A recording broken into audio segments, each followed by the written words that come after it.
اتكلم عادي اتكلم. راحوا فين نزلوا في الشارع بقى، نزلوا في الشارع. انت حضرتك وفي الحاره ده في ناس بيقولوا السيد محافظ اللي هو طلع في التلفزيون وعلى النت اللي هو ادى شقه للناس، الناس نايمه في الشارع. حضرتك وديتهم نزل الشباب المشترك، يعني اللي معاه مدام بتاعته وعياله، يعني حمام مشترك.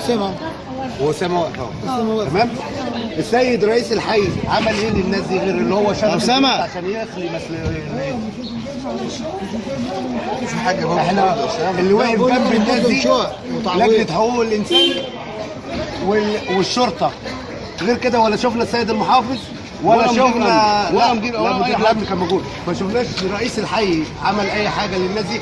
حتى معدة في البلد زي دي، بلد كبيره زي جمهوريه مصر العربيه، معدة تنزل عفش الناس مفيش، جايبين كلارك شوكه. يعني احنا بنناشد الساده المسؤولين يبصوا لنا بعين الرحمه شويه، اللي احنا بني ادمين، يعاملونا كاننا بني ادمين. يا ريت تكتبي وتسجلي الحاجات دي بعد اذنك، يعني يا ريت بعد اذنك. احنا بنناشد السيد محافظ الاسكان كمان فين؟ السبب ان انتم ما رضيتوش تروحوا نزل الشباب؟ نزل الشباب احنا معانا عائلاتنا يا ابله، احنا معانا عائلاتنا. هنقعد ازاي في نزل الشباب والحمامات مشتركه؟ نقعد ازاي هناك؟ حضرتك جاوبيني. يعني ست تخش مع الراجل الحمام؟ لا. ولا هياخد امه وبنته عيالنا عندنا ثالثه اعداد امتحانات. وبعدين هناك مفيش اكل ولا حاجه. اهو ده ابن خالتي احد المتجربين من الشقه اللي فوق. قال لك مفيش حضرتك بقى اسم حضرتك اسامه فتحي. الراجل اللي مات تحت الانقاض ده، الراجل اللي مات تحت الانقاض ده هو اسرته وعياله ده. مشكلة حضرتك ايه؟ فرد ثمنه في مصر، المواطن في مصر ثمنه 10000 جنيه، المواطن يموت ب 10000 جنيه، ب 5000 جنيه جواب التلفزيون بالعالي كده. ما رحتش النزل؟ رحت النزل بس مش ادميه خالص. مفيش ادميه، دي نزل بعدين ولا في اكل ولا، انا كل مره اروح اشتري اكل واجيب حاجات ومتعلقاتنا وحاجتنا فوق.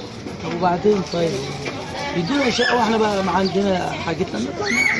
مصر ما فيهاش مدينه المستقبل. سياده المحافظ ما يخصصش عمارتين للكوارث الطبيعيه اللي زي دي. قال لك ان هو ادانا فين هو الراجل اللي كان شغال صاحب العقار دوت ارزاقي فاتح ورشه بتاعت ميكانيكي، اللي راح هو ضحيه وابنه ومراته مرميه في المستشفى. مرميين هناك هم في ثمنه 5000 جنيه. ليه يعني؟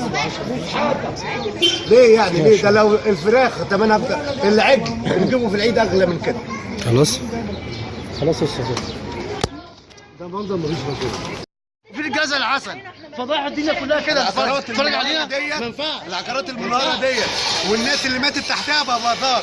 السيد رئيس الحي ولجان تيجي تصور، وفر ليهم شقق وفر للناس دي شقق، وبعد كده رمهم براحتك، يا اما هد براحتك. انما الفضيحه دي عيب. بالله عليك ده صور العفش ده، الناس اللي نايمه في الشارع. وسع خليه صور العفش. فين ادميه الناس دي؟ صور العفش الحاجه دي اللي نايمين في فيلل واستراحات. لا تشوف الراجل اللي مات ده زي العسل. هو زي الدكان ده، الله يرحمه. الله يرحمه. الدكان ده قد ايه؟ ما انت تشتغل على البيت. ما انت هنا في مربع كله كده، هي الشيخه اللي بالك يجيب عصير وميه معدنيه، والسيد المحافظ حتى ما يشربش وقفه يروح يقول لهم في النزل. هقول لك بس اتكلمنا على حقوق الانسان.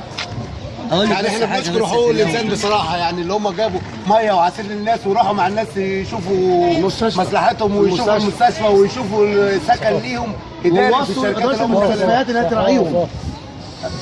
حقوق الانسان وسعوا الادارات في المستشفيات، الجامعه والامين تراعي الناس دي وتعمل لهم اللي عايزينه في ساعتها. انما اجي اتصور مع الناس وانزل في الجورنال المحافظ اسماعيليه، المحافظ ما راحش عزا الراجل اللي مات، ما عزاش الاسره بتاعته. حضرتك المحافظ حاجه ثانيه بس، حاجه ثانيه عايز كراسي وعايز حاجه ساعه يقعد عليها المحافظ. حاجه ثانيه بس بعد اذنك، بس هقول لك عليها. الراجل اللي هو توفى ده رب اسره وعنده عيال وابنه صغير توفى، وراجل ارزاقي. ثواني بس علي. ومراته وبنته وابنه وعياله الاثنين فاطمين. بنته كانت حفشها كامل مكمل، عروسه هي، عروسه بتتجهز تحت الانقاض، عروسه مهرها تحت الانقاض، كل حاجه جاي. بس والله الصيني متكسر كل حاجه. الطعمه يعني كانت مترميه هنا وبنحطها هنا في الدكان قدام الدكان. والله الدكان ده كان مقفول. احنا يعني